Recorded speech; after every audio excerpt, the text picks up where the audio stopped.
агентии мубориза бо коррупсияи тоҷикистон рӯзи 5 сентябри соли 2022 аз анҷоми тафтиши пешакӣ ва баъди таздиқи фикри айбдоркунӣ ба додгоҳ супурдани як парвандаи нодири коррупсионӣ хабар дод.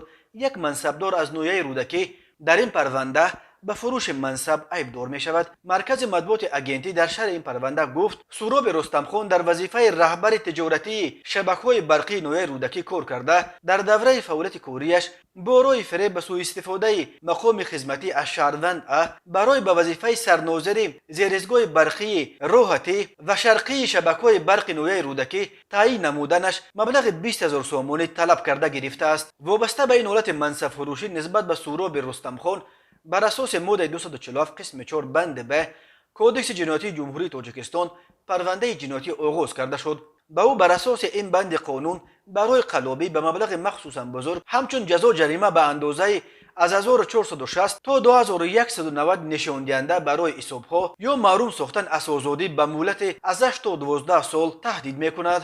вале таҷрибаи додгоҳии тоҷикистон нишон медиҳад, ки аксари мансабдорони барои гирифтани пора ба даст афтода бо пардохти ягон ҷаримаи рамзӣ аз ҷавобгарӣ халос мешаванд. дар тоҷикистон фурӯши мансабҳои ба қавли маъруф равғанин аз ҷумла дар сохторҳои масъули ҷамъоварии пули нирӯи барқ ба як амри маъмул табдил ёфтааст. вале мавридҳои ошкор кардану ба ҷавобгарӣ кашондани мансабдорони барои мансабфурӯшӣ дар кишвар хеле ангушт шуморанд. сохторҳои соҳаи нирӯи барқ дар тоҷикистон бахусус бахши ҷамъоварии пули барқ яке аз сохторҳои аз ҳама фасодзада дар кишвар ба шумор меравад. сол то сол афзудани инак ба 23 миллиард сомонӣ ё тақрибан 3 миллиард доллар расидани қарзи ширкати барқи тоҷикро бисёре аз нозирон натиҷаи ҳамин сатҳи баланди фасод дар ин соҳа мешуморанд.